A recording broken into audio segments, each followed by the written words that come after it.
Next one is I've been getting this question a few times in the chat about what is the relationship between Key and KeyFi. So actually, I go a bit into depth with this on a podcast that's coming out in the next couple of days for the Crypto Pro. So we're going to watch out for that. We'll paste the link as soon as it comes out. But long story short, basically, SelfKey is a project that's focusing on decentralized identity. And I've been working with SelfKey for 3 years in various capacities. Finally as the head of research and development.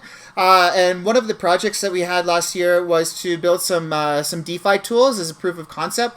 So I built a tool for rebalancing and a tool for risk scoring. So taking various different parameters and trying to assign a risk score to different DeFi platforms.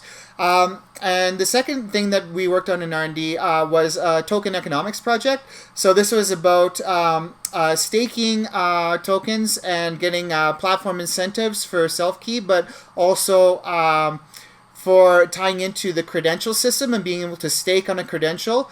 And basically that's sort of something like, okay, I have this claim that says, for example, I am Canadian, right? I'm a Canadian guy. Now I'm going to put money on that credential and I'm going to stake money on that and say, okay, if you think I'm not Canadian, you can challenge me for my stake still. And then that would go into a panel of arbiters, the arbitration panel, like judges, right?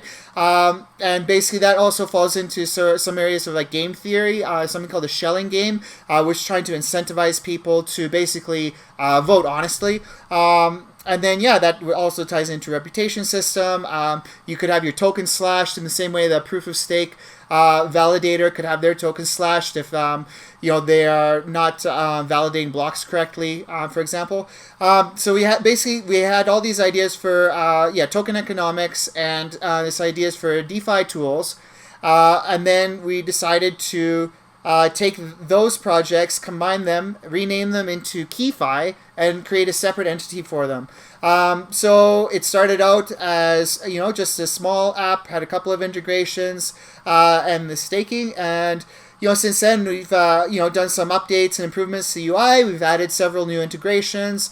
We're doing a really big app redesign next, and also we're working now with this backend that's focusing on AI and data, alerts, and some innovative sort of integrations there for KeyFi Pro, which is coming soon. So yeah, basically that's sort of that. Again, SelfKey decentralized identity, focusing on building infrastructure for self-sovereign identity, and KeyFi is focusing on DeFi, integrating with the DeFi platforms, and all of that.